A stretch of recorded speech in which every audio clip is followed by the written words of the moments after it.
Everybody, welcome back. This is Instructor Phil Demetriadis. I want to go over some basics about lighting and also some basics of understanding planes to objects, because one of the things I noticed is that some of you guys are, in your sketch process, you're mixing up some of those elements and your drawings are looking flat. So by me getting to go over this information really quick, hopefully this sort of sinks into your brain a little bit and gives you a little bit more of a direction for how to go. So this is a basic drawing class, right? For some people, it's your first basic drawing class you've ever had. That's fine.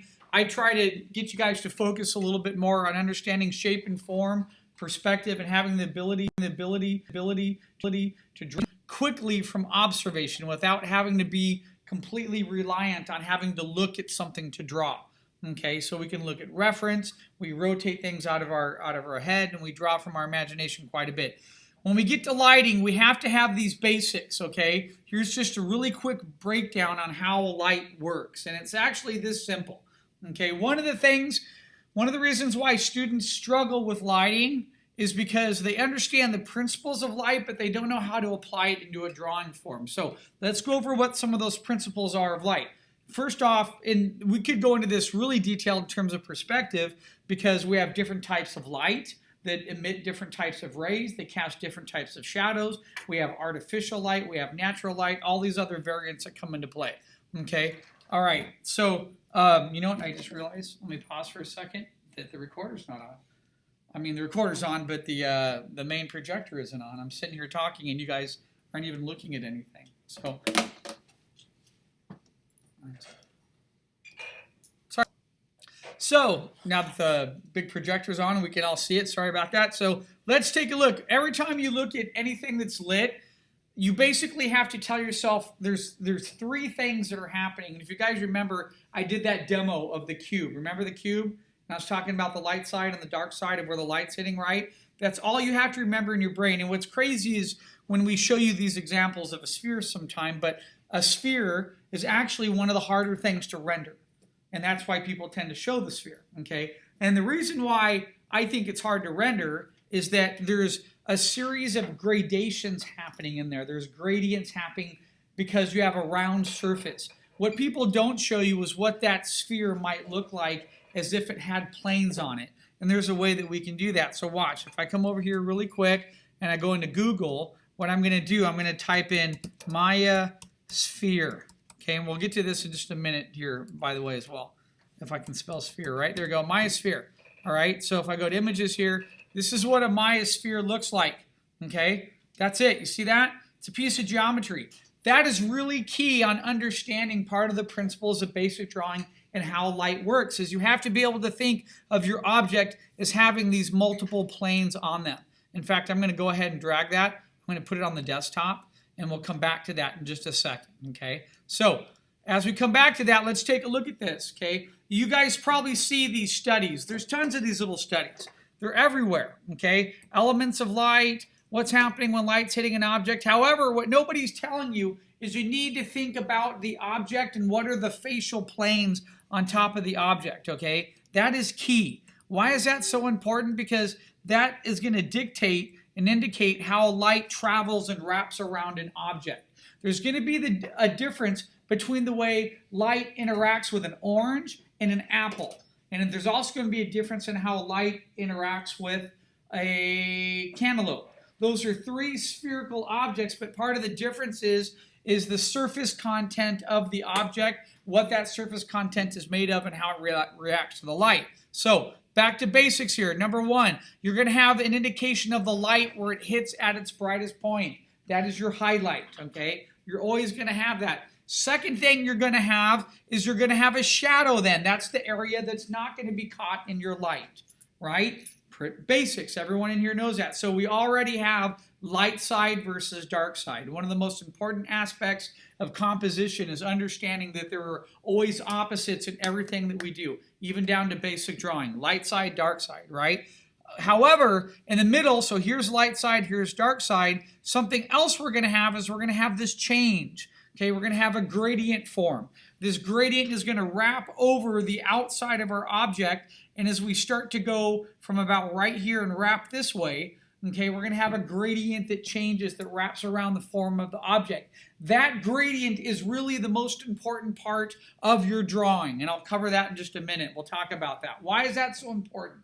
Gradients show form, and gradients have an indication of going from dark to light. Whenever you have dark to light inside an environment, a character, any type of illustration, it makes it feel realistic. Once you lose that indication of a gradient, so what does a gradient mean? A gradient is light changing from dark to light or light to dark. That's it. It's that simple. So we have different types of gradients. We can have a tonal gradient, which would be dark to light, or we can have a light gradient where light is hitting and it is gradating around an object. Okay, so if you look at this, when the light's hitting right here, okay, the light is going to start to diminish as it wraps around the shape of that object.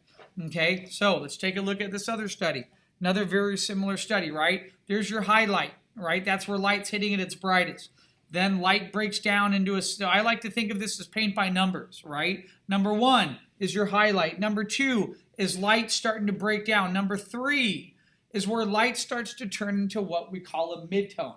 There's a reason why I don't like talking about midtones. Why? It's not really a midtone. It's light wrapping itself around an object, around the facial plane, the geometric structure of an object.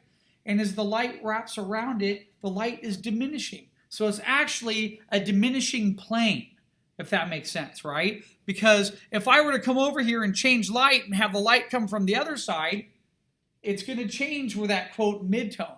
So it's a diminishing plane, which gives the effect of is going into a middle range of values or midtone. That's why they call it that way. But the problem with that is that artists sit there and they go, well, I have my highlight, here are my midtones. That's partially correct, but what is important is understanding what the intensity of the light is. If I have a candle light versus a light coming from like that plug-in light over there, which is a tall light used for doing, studies, right? That's a really bright light versus a candle light's going to be very soft. So what does that mean? It means the intensity of my direct light hitting the object is going to be adjusted. It's going to be a lot thinner, a lot less, and it's going to be, the intensity is going to be a lot less. And because of that, it could change what we call the midtone, or the gradient wrapping around our shape and form can become a lot lighter. Okay, so as we look at some of these studies and you take a look, you're going to notice these terms that we all refer to. We have a dedicated highlight, all right? We have, see, this is where it gets confusing when you get somebody like this where it's like, okay, well, you have a halftone, you have a midtone, you have a terminator. Well, a terminator, right? I mean, the terminator, what is, I'm going to pump you up and drive you from here to there. It doesn't make any sense, right? What a terminator, that's just the edge of the object where the shape and form doesn't have any light on it. It's not a terminator, okay? Halftone and midtone, that's where the object is wrapping around, okay? The light is wrapping around and we hit an area that's just going to a midtone value. That's all it is, okay? So what's important when I talk about lighting, when I work with Maya, when I'm doing a painting, when I'm talking to a student to have something, it's these 3 simple things. Number 1 is you have actually it's 4 things. Number 1, you have a highlight. Number 2, because of that highlight, you have a coarse shadow, right?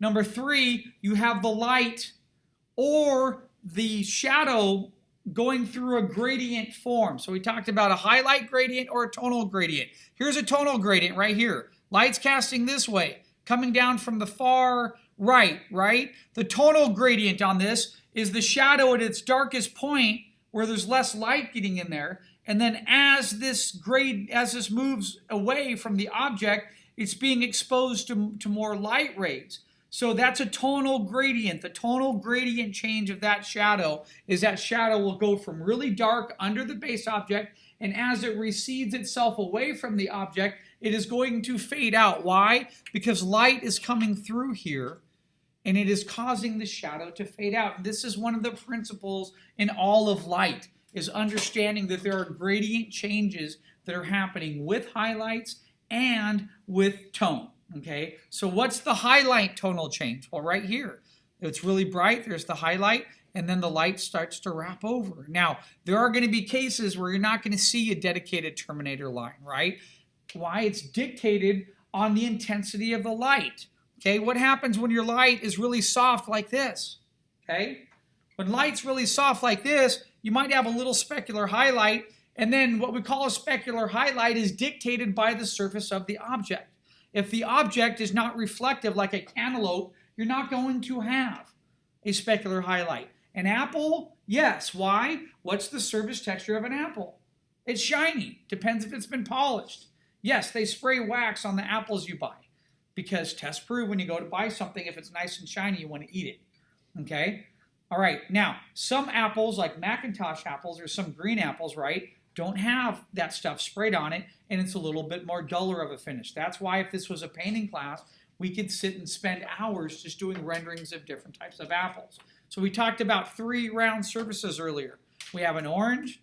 Now the difference between an orange and an apple is, and then we talked about a cantaloupe, right? An orange has a texture to it. It's a greeny orange texture that goes over it. In fact, it's such a common texture, they refer to it when they paint walls with plaster. They call it an orange peel texture, which is a light texture that indicates there's something there, right? Well, an apple's sheeny and shiny, and a cantaloupe is an orange with no shine to it whatsoever. So you have 3 different variants there. In Maya, they refer to those, they have lighting shaders for those, okay? One's called a blend, that's super shiny. Okay, so the blend is very similar to being the apple, okay? And then they have a lambert, which is just plain dull, which is similar to being the cantaloupe. And then you have the area in between, which would represent the orange itself. And that, oh, I'm zoning out right now. What is that called? Blend, lambert, and come to me in a second. But there have another shader that refers for that, right? So anyway, point being is that that's how you have to think about your intensity of the light. These are the 3 things that you're always going to have, right? Actually, 4 things, but it's really 3. Number 1, you have a highlight, you have a core shadow, right? Light side and dark side. Then the 3rd thing that you're always going to have is you're going to have a tonal variant.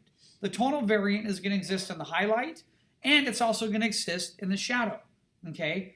And because of light, when light recedes away from objects or shadows, it gradates and it loses its power. Because of that, then we introduce the effect of reflective light.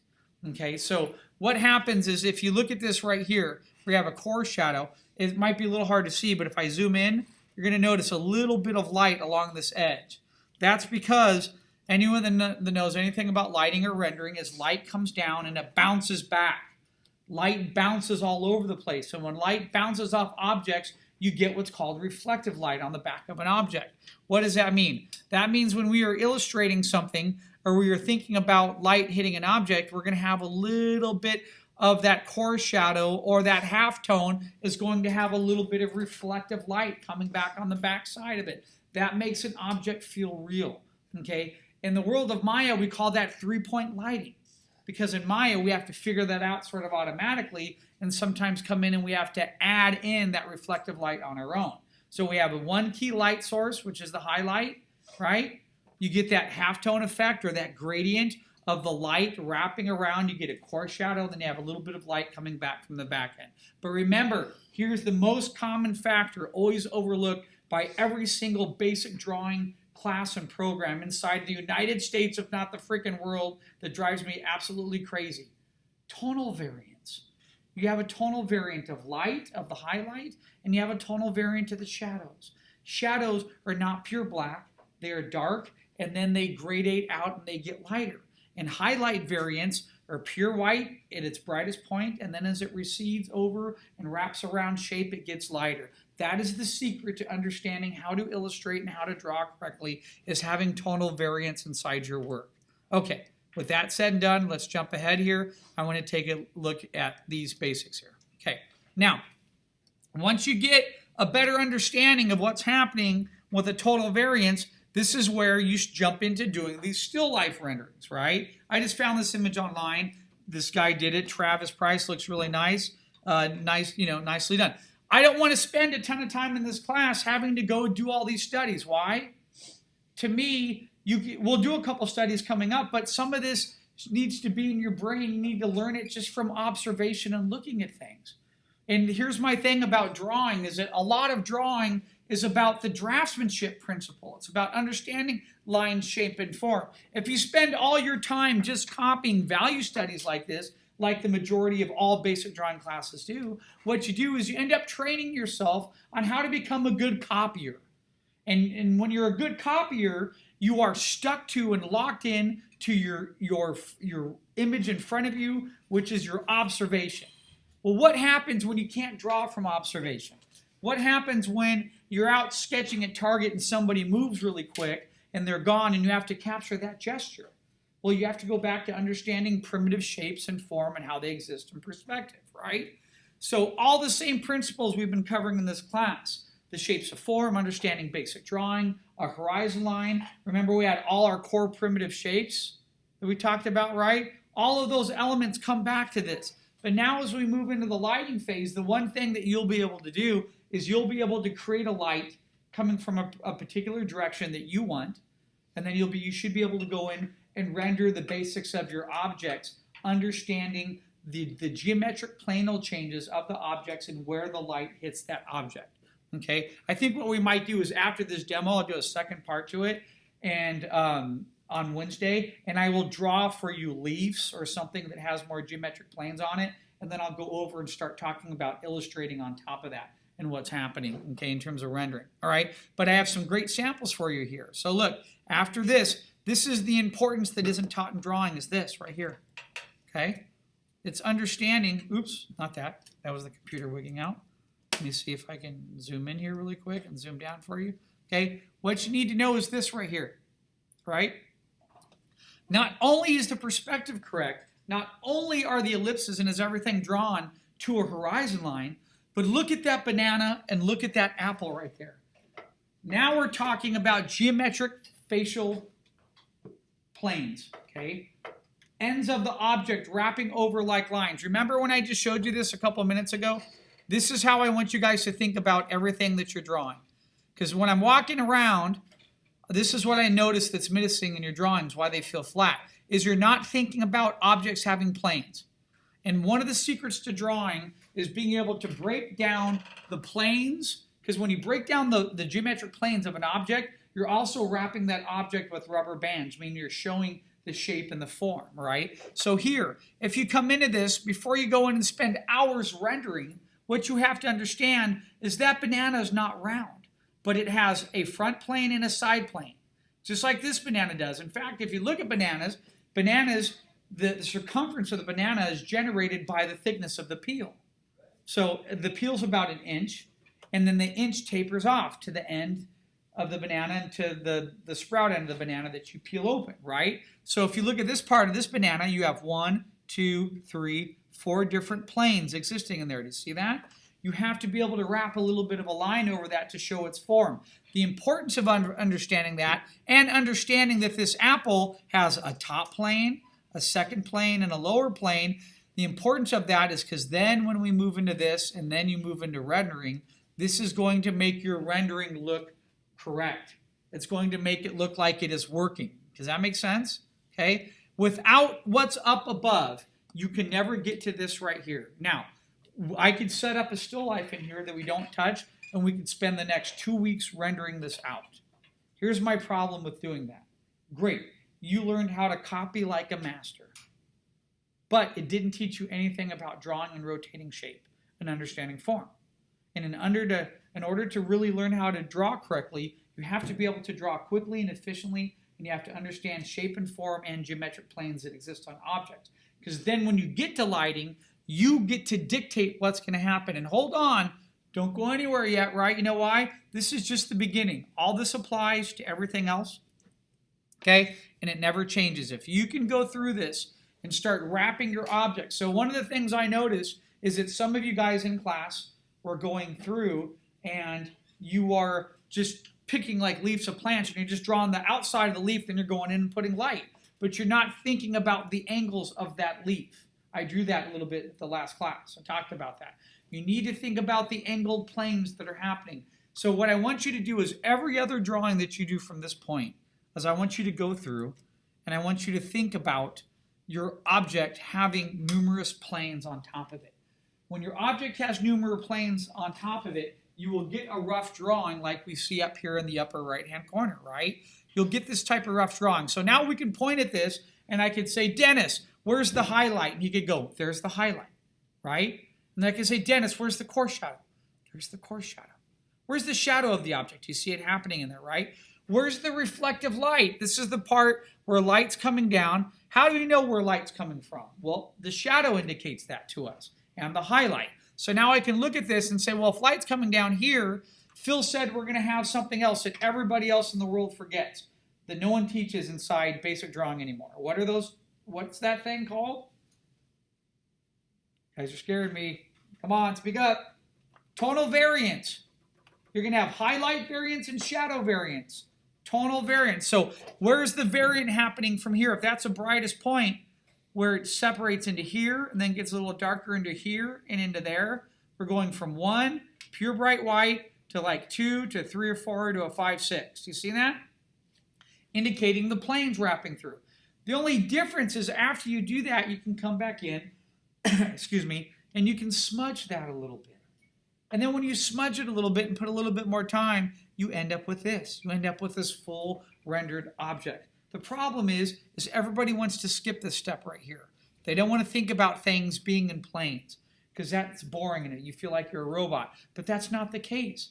Because if you don't do that, you spend all this time trying to smudge and bring something into realistic, and you start smudging and you're withdrawing when you need to go back to thinking about angled planes on objects. That is the secret right there to drawing, folks. And it applies to everything. It applies to digital painting. It applies to character design. It applies to environment design, to being a concept artist, to everything. Even figurative painting, even in advertising and graphic design. If you can show light side and dark side to a logo, you've won, and the individual can look at the object and get a sense of the object being real because there's light coming, and whenever we have light side and dark side, and then we have gradients. Those are the 3 key factors, right? Tonal variations and gradients in there, okay? I should put that as a quiz. In fact, I'll say this now to find out who watched the demo that might not be here in class, right? Here's the secret word. Tonal variance, right? That's the step, okay? And tonal gradations, it's the same thing. Okay, so then, when you look at that, yeah, I could put that on the blog and say, you know what, you guys go draw that. Go draw it 10 times over, okay? And you'll do that. You can spend 4 hours on that and master that. What's important to me is this, is that if you were to draw that just as a linear first, and then go in and do 3 renders for me. Go in and render that out, okay, with the markers and the technique I showed you on the tone paper. Render this as the image is right now with light coming from this way going that way. But then the next 2, render it with light coming this way, okay, from the right side going to the left. Then come in and render it with light coming from here directly above, coming down at a little bit of an angle like this, hitting the object. Now that's the difference, is that you should be able to look at that drawing right there and understand where the highlights are hitting and be able to count the sides. Remember I did the cube demo? That's the secret to part of that cube demo, right? You should be able to count the sides and see where light's coming through. Here's an example. Light's coming this way. How do I know that? That's the brightest side right there where light's hitting. So that's read number 1. Number 2 is somewhere between these 2. However, this angled plane right here is catching a little bit of light right there. Do you see that? So what is that doing to that angled plane right there? It's creating, if light catches that little corner, it's creating a what? It's creating a variant, a gradient variant, where the highlight is going to be a little brighter here, and then it's going to fade and gradate. That was fade and gradate put together, fade, right? All right, it's going to gradate off this way. Now here's something that's really cool. What happens when you place 2 objects next to each other? Take your hands like this. Take your hands apart, bring your hands in, and watch what happens when your hands get closer. You are trapping light inside your hands. And when you do that, you're going to start to see shadow. So look at your hands when they get about 1 inch apart, and look at the dark values in there. You see what's happening? Is that your hands are trapping light from getting inside them. So once you pull your hands out more, your hands lighten up. Okay? So whenever you place 2 objects next to each other, light has a harder time bouncing between them. So what happens? Those objects get darker as they're next to each other. So when you look at this, that's why this is a little bit lighter here, but then it gradates to the corner. That corner is out of the way of the light. Now this is lighter than that side. Why? Light is also coming this way, but light is hitting that table and doing what, folks? Come on, you gotta talk to me. It's reflecting. You know what it's doing. It's bouncing. So now, not only do we have a key light source, but now we have these tonal gradients being affected because we have two things. Number one, light bouncing and reflecting off the table. And number two, we have two objects next to each other. Notice if I zoom in here, look at that little gradient pocket right there. You see it? That little dark area? Why is that there? Because that part of that object is really close to this other triangular object right here. You see that? And because of that, it's going to have that little gradient there. Why? Remember your hands going back and forth together, because light can't bounce around in there. So when two objects are close to each other, they go back to shadow because light gets trapped and it can't get in there and bounce around enough to highlight it. So when you look at this, part of the secret to doing any rendering like this, and again, we could spend hours on this, it's understanding the flow of the tonal gradients on each planar edge, okay? To talk like a Maya person. Planar edge modeling, something that we do in Maya. You have planed edges. So when we take a look at that, we come back here, look at that. That is a thing of beauty right there, folks, okay? See that? Do you see the plane edges in there? Do you see the angled edges? Okay? That's great. That's what you want. If you can do that, now doesn't that feel realistic? Like you can grab it and squeeze it? You can see the sides. You can feel the light side. You have a gradient side coming here. You have a little bit of the shadow. There's the whole core shadow of the object. So as this wraps around, it starts to almost feel like muscles, right? Guess what, folks? Everything I'm showing you right now and teaching to you about understanding facial planes, this is the secret to the human figure. That's right. I'll show you in just a minute. I just gave you a golden secret there. If you could master how to draw an apple, how to draw a pepper, how to draw a carrot, and think of a cantaloupe, and think of these elements as graded planes wrapping around with light hitting them and that light wrapping around, okay? Have you ever seen a nuclear bomb go off, right?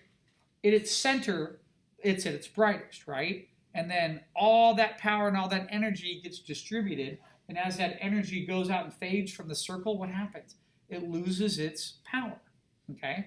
So imagine the center of that, that's where all the destruction is.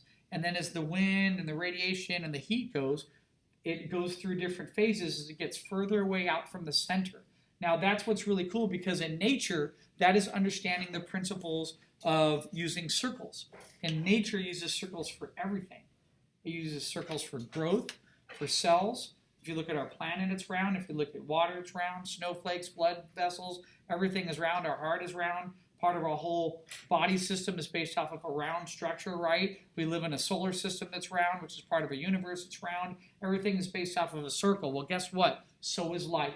When light hits an object, it has a center, highlight, and then you need to think of that little like explosion, that nuclear explosion, where the light is now wrapping around an object. As it wraps around an object, you're going to have facial planes that change.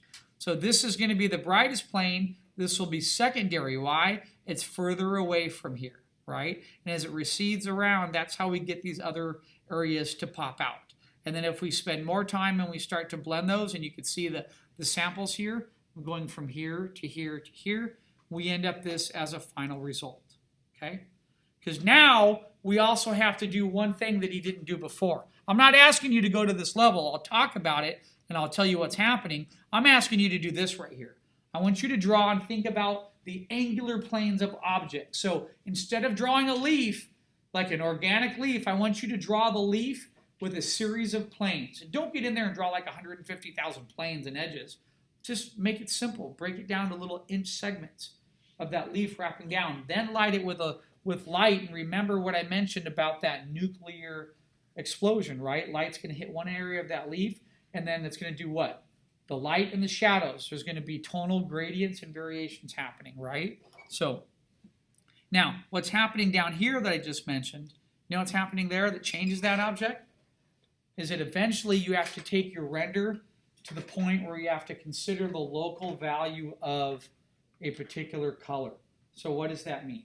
If you were to take a color and you were to translate it into black and white, there's a local value for it, okay? And this is the best example, the easiest way I can give you an example on this. That was our title screen. Let me go up here, and I'm going to just bring up the color picker really quick, okay? Now, imagine if you saw a pepper, if you were at the grocery store and you saw a pepper, see this top color right here? Imagine that top color right there. Would you see that's what a color of a pepper is? No, it's too bright, right? That's a soft pastel. Color of a pepper is about somewhere in a green, probably about here, right? Maybe to even a little bit about there, right? So that's the color of a pepper. If I bring this mark and transfer this over, that means that's the value of that green. So every color has a relationship to black and white. Okay, let me look around the room here. Look up at the front at Anna. She has a soft blue sweatshirt. So I come over here, I'm going to go into the blue area, right? Her sweatshirt is about that color about right there. Do you see that? So that color translated into black and white, if I go right across, is about a 2 because it's a bright color. Okay, so what the artist is doing right there is they're interpreting that color of that green or that red. Now, I would probably say that's a green pepper, not a yellow pepper. Why? If it was a yellow pepper, it would be what? It'd be a lot lighter, right? Because that's the local value of yellow. So every color in front of you, that's the secret to painting. That's why we learn to paint in values first, and we master values. Then we go into color theory later.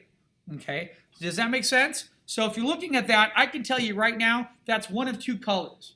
And I would bet part of my left hand on it. Well, I don't draw with my left hand, so it's expendable. Okay? But I would say that is either a dark green pepper or, in my travels of going down to San Felipe, Mexico and riding dirt bikes and hanging out with friends, okay, I've came across some dark red peppers that are spicy, right, in Mexico. So I'm thinking that's either a dark green or a dark red pepper, okay? Now, the artist that did this, these beautiful illustrations, WWWMS300, right? He's in China. Maybe in China, some of the vegetables have a different tint to them, right? It's a different part of the world. A pepper might have different colors. It might be farmed differently. They might be raised a little bit differently. I've noticed that when I go to Greece. I'm Greek. When I go to Greece, and if I have a vegetable, I notice an eggplant there tends to be a lot richer and darker than an eggplant here. Okay? All right, so what does all that mean? That means we think about our facial planes. Light sides against dark sides. And where does that take us to? You should be able to apply that. We already talked about this when we were doing a little bit of our shapes. The other week I was talking about light side, dark side, and then you have that mid-range value, right? Okay, that's just the area where no light's getting to, and it's mid-range. Okay, that's no area where no light's getting to. There's less light here, but remember the reads. Just think of it like this, 1, 2, and 3. That's it, right? There's your 1, your highlight. There's your core shadow. That's 3. Number 2 is the area in the middle. That's why people call it midtone. But remember, it's not midtone. It's a tonal variant that is existing in there. Okay? All right. Then we get to objects like that, and you're like, cool, look, highlights, right? There's the highlight. Where's another highlight? Up on the edge. Okay? Look at the shadow. What's really cool is that shadow is wrapping around the contour of the object. That's why the shadow's like that. Okay? Then here, the shadow might be a little bit crisper, and then it eventually starts to fade off a little bit here. See how it gets fuzzy towards the end? That's the tonal variant of the shadow. So where's a tonal variant of the highlight? See how bright that highlight is here? Look at how that highlight fades to there. Do you see it? Okay, so here's something that I could do really quick to show you how that's working. Is I can come back and grab that image. What I'm going to do is drop it into Photoshop, and I could analyze it with a color picker. So I could come here and go, look at that highlight. If I touch right there, what number would you say that is? I'm going to say a 2 or 3. If I touch there, boom, it's about 2. So look at the tonal variant of the highlight wrapping around the edge of there. When I come over to here, that's down to a 4 or 5 now. Do you see that? The light is diminishing as it wraps around. Boom, it jumped down. You see that? So like a 4. What if I come here and get right up there on the edge where that highlight is? Boom, it's back up a little bit to a 3. So when light comes down here, this is part of its brightest point, right? What about right here on that lip, light's hitting it, right? That's going to be a 2 or 3. If I click that, oops, make sure I get him right on it. There, it's actually a little bit more. It's a 4 or 5. I'm a little off there, and that's because the value is getting darker here. So that's the highlight variant. What about the shadow variant that's happening in here? Look at here. That object right here is like a 3 or 4. And as it now, notice this round form. This round form then comes inward. You see that? As this round form comes inward down here, light isn't able to get up here. So after I click from here, that's at what? Like a 2 or 3. This is going to a 4 or 5. That's going to 6, 7. To get down here, boom, I'm in 8, 9 territory, right? It's out of the light. What about right here? This value about right here would be pretty similar to about that value. See that? Because both light is hitting both these areas in the same space. But the brightest point is up on the top here. Why? That's closest to the explosion, right? Think of light as an explosion of energy. Light is energy. Energy that hits at a certain point, and then that energy spreads out. So the further the energy of light spreads out, the more the light diminishes. You have to be able to render that, because that is part of the secret to having a good tonal gradient inside a piece that makes it feel realistic. Okay? All right. So real quick, I mentioned I would show you this, how all that comes into play, right? So this is what you need to do. By the way, I have some more of these beautiful drawings here. Okay, give me a second.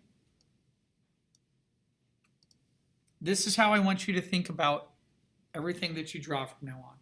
Instead of getting into this and start putting all the roof tiles and all the detail, I want you to go back and I want you to think of this right here. Think of it as a Maya model with a series of lines coming down it, wrapping around the form. If you do that and go back into your drawings and you start thinking about the facial planes, then you come in and then you light it. Then you say, okay, light's coming down this way. By the way, I think I mentioned in this class, I did this in my environment design class, I have a term for this. I call it gridding. I did a demo on this. This is when I take a world and I explain to artists that when you're drawing a world or doing concept art, your world is actually a series of grids receding back to a vanishing point. Why? Because that is the rule of perspective. Okay? So here, if you do this, now let's just talk real quick. Let's say light's coming from the left up here, right? Upper left. What plane is going to get hit first by that light? That's right, this top plane right here, right? Now, out of these 3 planes, 1, 2, and 3, what plane is going to get hit first with light coming down in an angle like this? Probably plane 1, right? So you could say plane 1 will be the brightest, and then plane 2, this edge will be sort of that secondary, and then third would be darker, right? And then especially, can you see in your brain now, we're looking at this, can you see the variant as it wraps around? Does that make sense? Can you see if light's coming this way from the left, that this area here is going to be brighter and highlight, but not as bright as plane number 1, right? Plane 1, 2, and 3. So follow that whole row. But this whole row of 1s that goes, what happens back here? It's going to become darker, right? That's the tonal variant I'm talking about. So I can take this image right here, and here to me is the secret of drawing. I can take that image right there. I might put that up on the blog and have you guys do it. I can draw the underline of that line right there, and I can go back and light that 3 different ways. Why? Because I understand the tonal planes of the object, and I understand the principles of lighting. And the principles of lighting were, 1 is highlight, 2 is core shadow, 3 is tonal variance, and really the 4th one in there is reflective light, which is bounce light. That's all you need to know. If you apply that to everything from this day forward, you will become a master draftsman, and people will want to be in your company. People will want to understand how you draw. Why? Because I can take that. And now look at this awesome, I don't know who this guy is here that's doing this, but look at it. It's the same principles applied to all these aspects of drawing. Understand shape, form, and perspective and how to draw, the rules of draftsmanship, then come back and understand where the light is hitting and go from there. Okay? From there, it's nothing but success. But most importantly, here's the thing I want to leave you with today as I go into this next little area. Okay? That right there, that mode of thinking is going to lead you to doing this. And if you can do this, then you become successful. If you can look at a human face and you look at the planes of the face. So in draftsmanship and in drawing, figure drawing is the hardest thing to learn for an artist. And it's one of the things that we want you to learn. Why do we want you to learn that? We want you to understand this, because if you can't figure this out, you're sure as hell not going to figure out more complex stuff. This is my problem with students that are like, yeah, I want to be a concept artist. I want to be a biz dev artist. Have you taken figure drawing? No, I don't need to do that because I have manga and I can pose people in manga, bro, and it looks awesome. No, you can't. That's just a tool. That's a crutch that's going to prevent you from learning how to draw people out of your imagination and understanding, most important, shape and form and volumetric shape and form of an object and understanding the planes. Too bad Ray had to leave because Ray's a painter in here. If you want to become really good at painting and understanding the human figure, that's step one right there. If you understand those planes, and I know some of those planes, because when I'm drawing and sketching, I'm talking to myself, not like a crazy person, but I'm talking to myself, asking myself, where is light? Light around us tends to come from above. So what are the facial planes that are going to get hit first? Remember, think of light. Light's energy, right? It's that exploding explosion. So light's coming down. Look at this image right here. Well, look at where's light at its brightest, right up here on the top of that little facial plane. Now, I'm Greek. I have this thing that's been inherited in my family. A long time ago, when I was here as a student, when I was 18, I was in a history class, and the instructor here stopped and came up to me and said, because she knew I had a Greek last name, and she was looking at me, and she goes, "Are you from Macedonia?" And I said, "Why, yes, that is the territory of Greece." "How would you know that?" You know how she knew? Because she had studied Alexander the Great, and she had seen the images of him, and she had seen the coins that were done of him. And Alexander the Great have what I have right here. We have a bump. We have this upper brow bump right here. It's a Greek thing. I have it, okay? Persians, a lot of people that are Persian also have it. Some people in Turkey have it as well, okay? That's a characteristic that you can see back in the art history. But so what I'm getting at here is that if someone did a painting of me, I have this bump on my forehead. Now, if you're Irish people tend to have very flat foreheads that come straight down to the edge of their brow. People from the Mediterranean don't. We tend to have it's like a little shade screen up here. Adam Carolla, you know who Adam Carolla is? He's Italian, he's got a huge bump right across the top of his head. He has our little Mediterranean bump right there, okay? So, why is that important? When I look at somebody's facial planes, one of the things I look for is what's that person's background? You know, are they Filipino? Are they Chinese? Are they Korean? Are they Mediterranean? Are they from Scandinavia? Scandinavian women have really high pushed up angled jawlines. You can see the tops of their cheeks. They're very defined. Okay, German women have very defined upper areas, right? Okay. Asian women tend to be very much more, they're not as carved and they're much more rounded and soft. Okay, their facial planes don't exaggerate as much as somebody that might be from Northern Europe. Okay, these are important things because they translate into this. And if you know this, okay, and if you can draw this guy, and you can draw that guy, and then you can draw them from multiple angles, and you could light them because you understand the principles of light. You understand that light is energy. You understand that Phil gave you that horrible metaphor that light is like an explosion, but it is. It's hitting, and then the light loses its power as it gradates from the center of where it hits, right? Then you understand. So look, there's the light, right? There's the shadow. So what do we have in the middle, folks? The tonal variance. You have tonal variance of two types, right?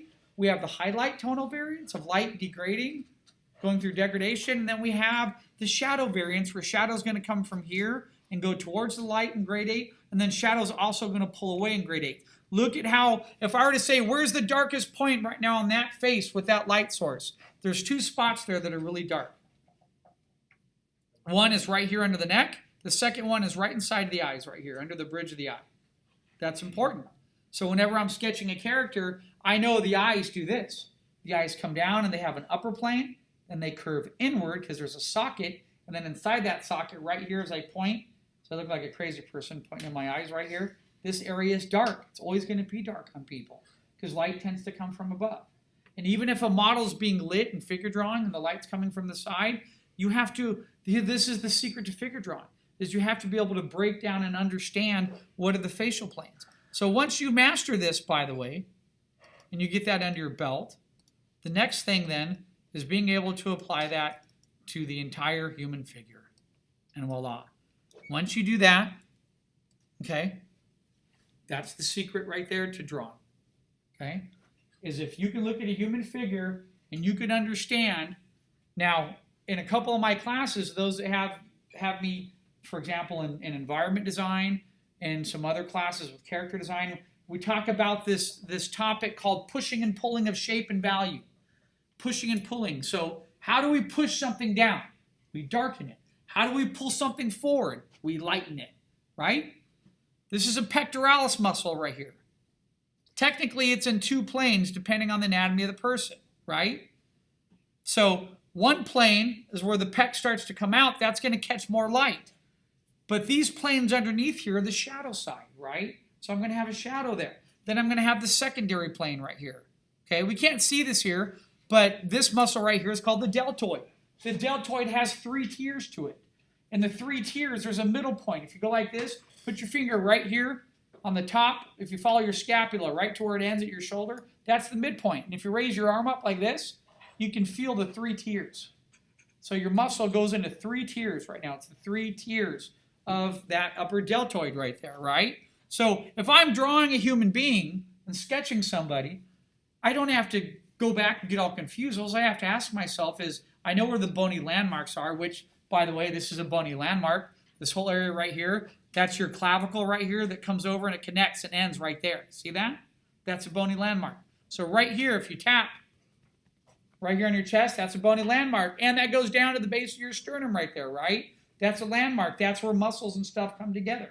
So when I'm drawing, all I need to know in figure drawing, there's technically 7, but to me there's like 9. There's 7 bony landmarks on the body.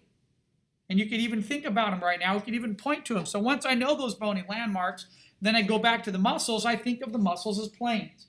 And once I understand the plane of a muscle, which I understand, my figure drawing is a little rusty, but that's why we have Figure Drawing Fridays here, right? For free, for students with posing models, right? It's up there. We've had numerous meetings. Is for you to come down and sit and pick a particular part of the body and study the facial planes. So here's my thing. Here's what I want you to understand. If you want to be a good artist and you want to be good at drawing, we've been talking about planes and geometric shapes in this class. Now we're getting to a rendering part where it all comes together with rendering and lighting and form. And this is a hard part. I don't want you to have to sit and paint a bunch of still lifes all day and render them out and get bored. I'd rather you walk away with the knowledge of understanding that a still life is a shape, and you can rotate and move light from multiple angles, and you can change the outcome of that object by rotating the light. If you can do that out of your head, you are going to be a more talented, better draftsman, more talented, great English, right? You're going to be you're going to be just so much at a higher level of drawing than is your competition. And that to me is the thing that isn't being taught anymore in school. People aren't being taught to understand that there are planes involved. Because I don't hear anybody talking about geometry anymore, and I don't hear anybody talking about understanding what's happening here. Okay? You have exposed surfaces and side surfaces. Okay? And if you start to do this and you think about all of the anatomy, and even if you're fat, even if somebody's heavy or they're overweight, the same principle applies to a gut.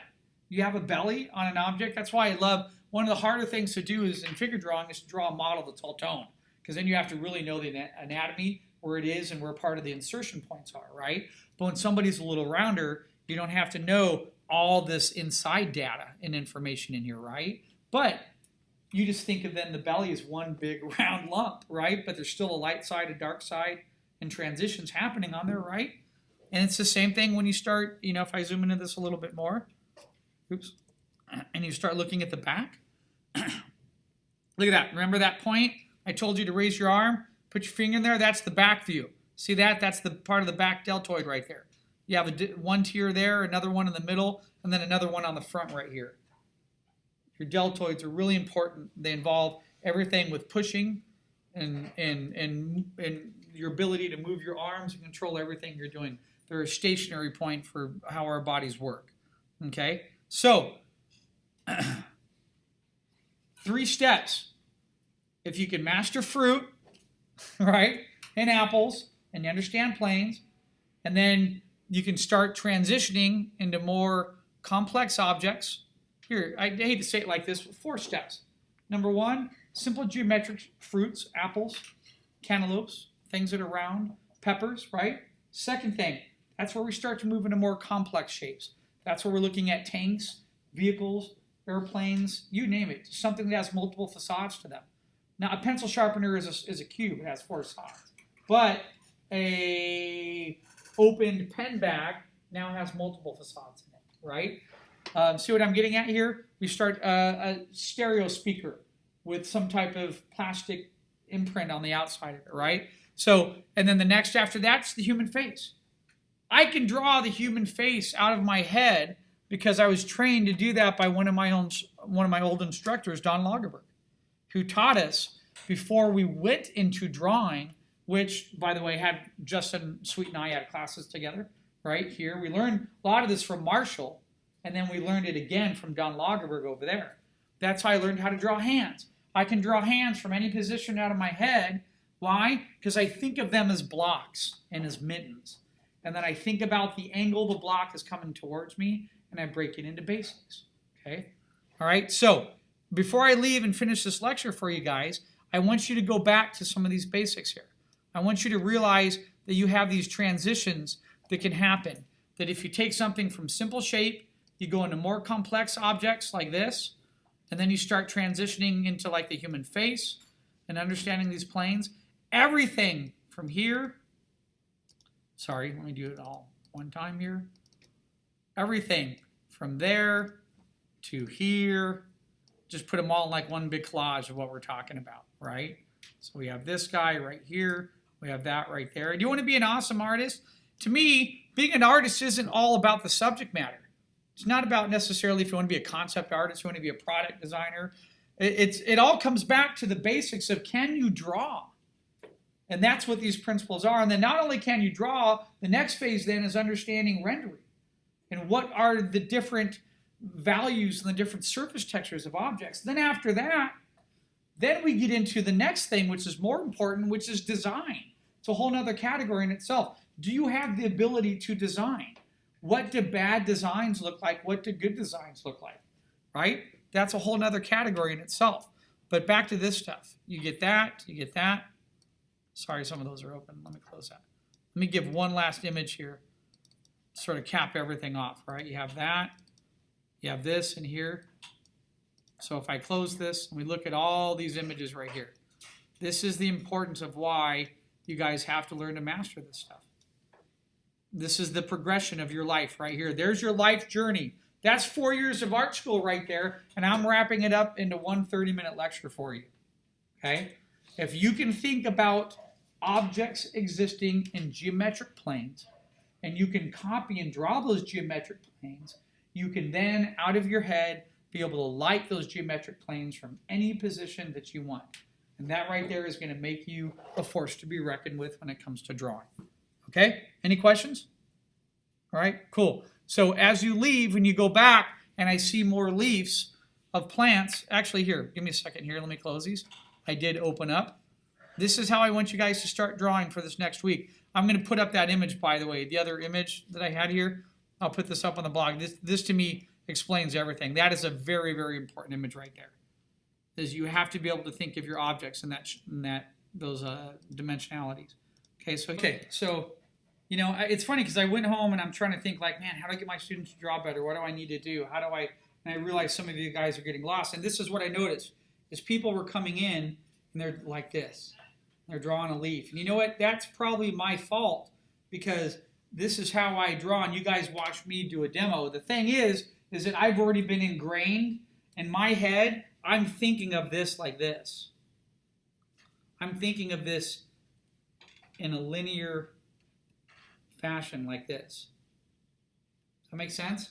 I'm thinking of that leaf, and I'm thinking that there is I have a side here and a side here like that. So now when I look at that leaf, I know if I have light coming down, I know that's going to be a number 1, right? I know that'll be 2, that'll be 3. My explosion of light and energy is hitting right there at number 1, right? And then everything else is fading off. Does that make sense? Because my light's coming down. That's my particular plane. Now, hold on a minute. Let's see how many times I can go back here. So now if I take that plane, that leaf right there, let's say, let me come in, let me draw a couple more. All right, maybe I have another, I have like crazy leaf over here. It's coming up. So give me a second.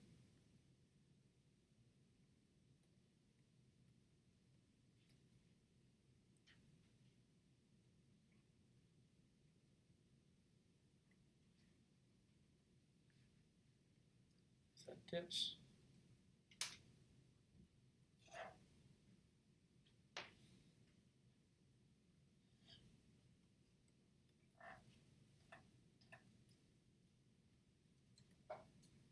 Okay, so there I have 2 leaves here that are really simple, right? Now I did light from there. What happens if I come in and I do light coming this way? I change it. Now I know where's my main hit going to be.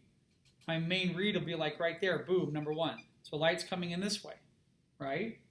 So if I come in and look at this side, boom, I'm going to have, if I draw a dotted line, boom, that's going to be number 1. This is going to be a number 2 right there, right? It's just a little bit from that distance. So remember, here, we talked about this. Let me just draw that analogy, what I was talking about.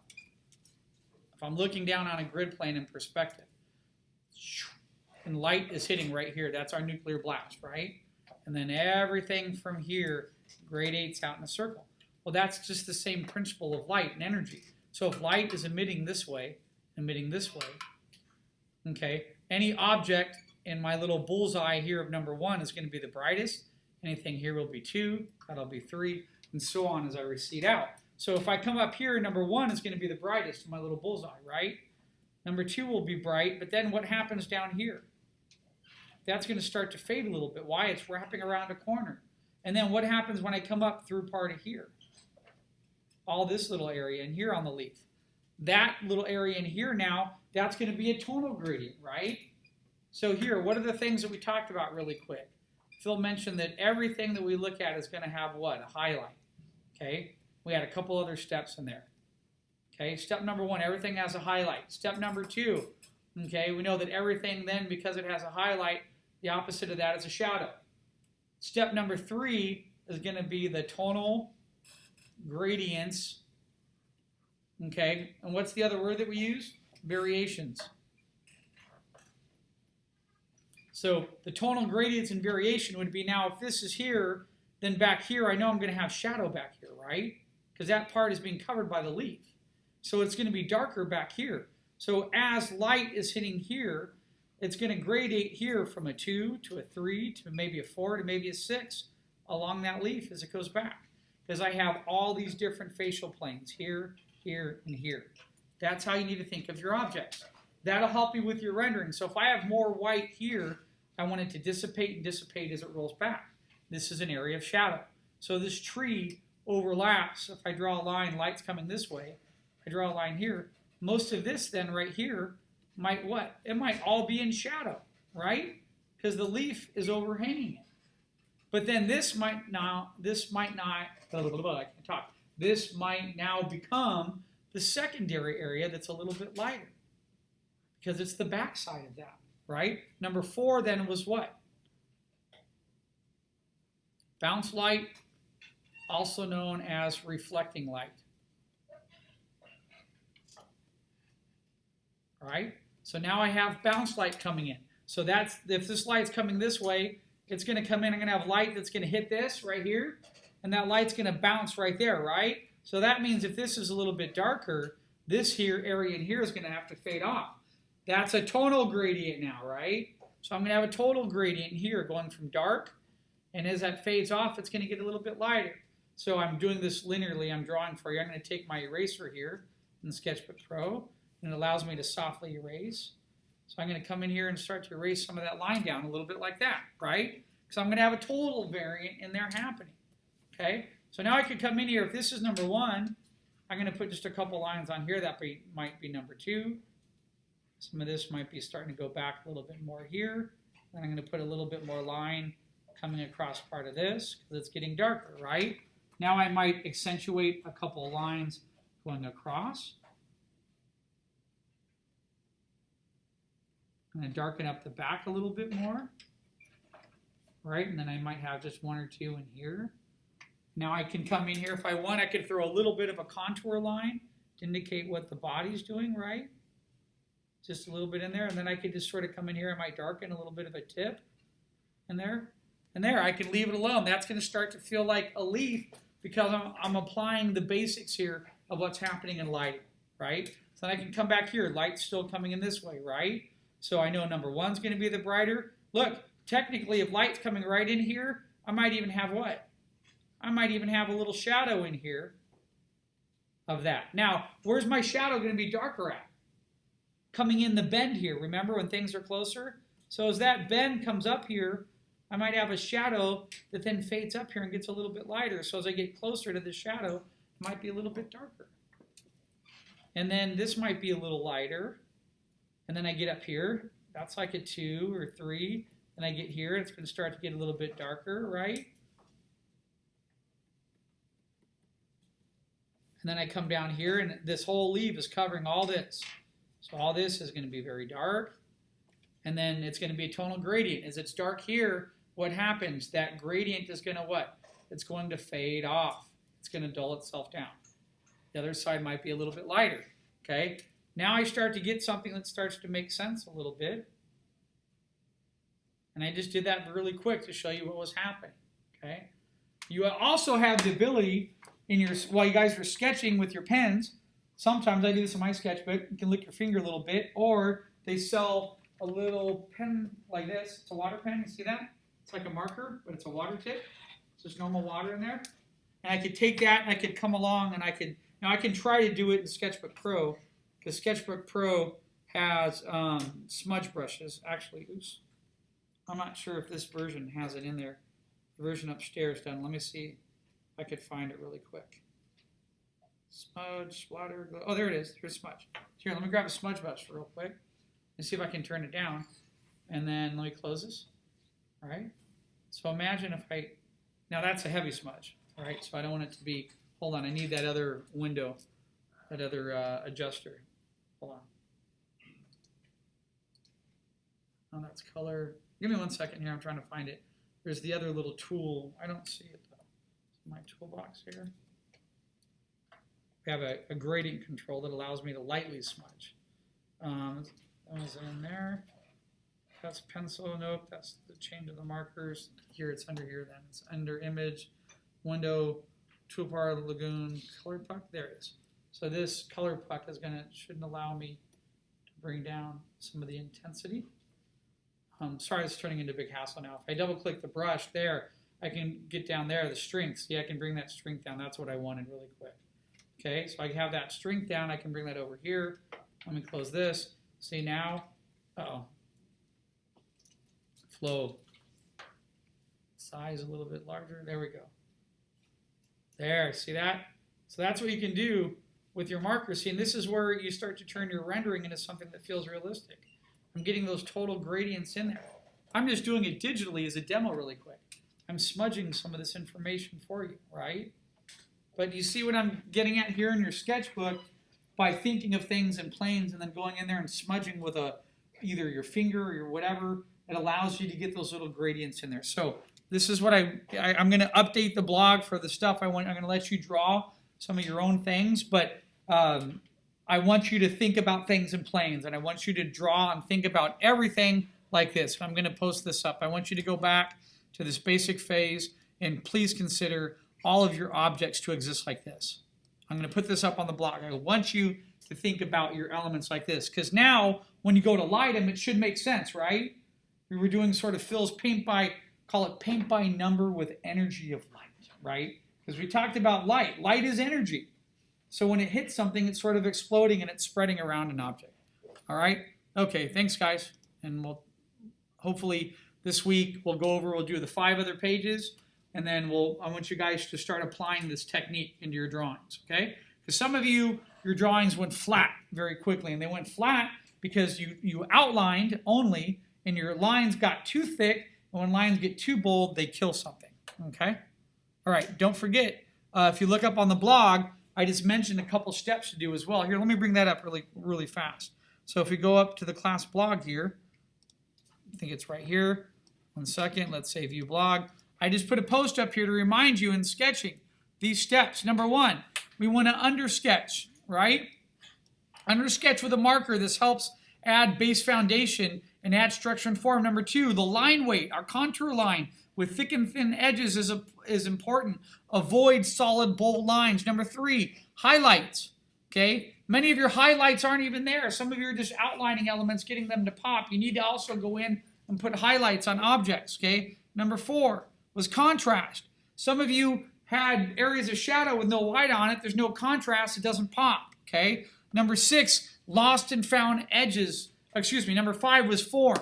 Adding some interior lines on the form to show what the object was doing. Number 6 was lost and found edges, meaning that you don't have to develop the whole entire plant. You develop a couple leaves, let the rest fade off. Okay, and look at the samples that we had indicated in here. Okay, look at Mike Sheehan's samples here. Okay, look at the dark against the light, the contrast. Okay, this area fades off. He's not going to render the hell out of that tire in this back wheel. It's not important. His importance is keeping your eye focused right in here. Okay, and if we go back and look at on the blog and look at all these other samples of other artists that draw the same way. This is from our good buddy Patrick Ballesteros, right? Look at the area of detail right there, right? See the white against the dark, the contrast? Is that done back there? No. Does he care? No. He's letting it fade off. It's a quick sketch. He did this sketch in 5 or 10 minutes. It's there for him to look at, to finish, to show the planes, to show the highlights, the shadows, the contrast. Boom, he's done. He moves over to the next sketch. Okay? That's what I want you guys doing. All right. Thanks, everybody.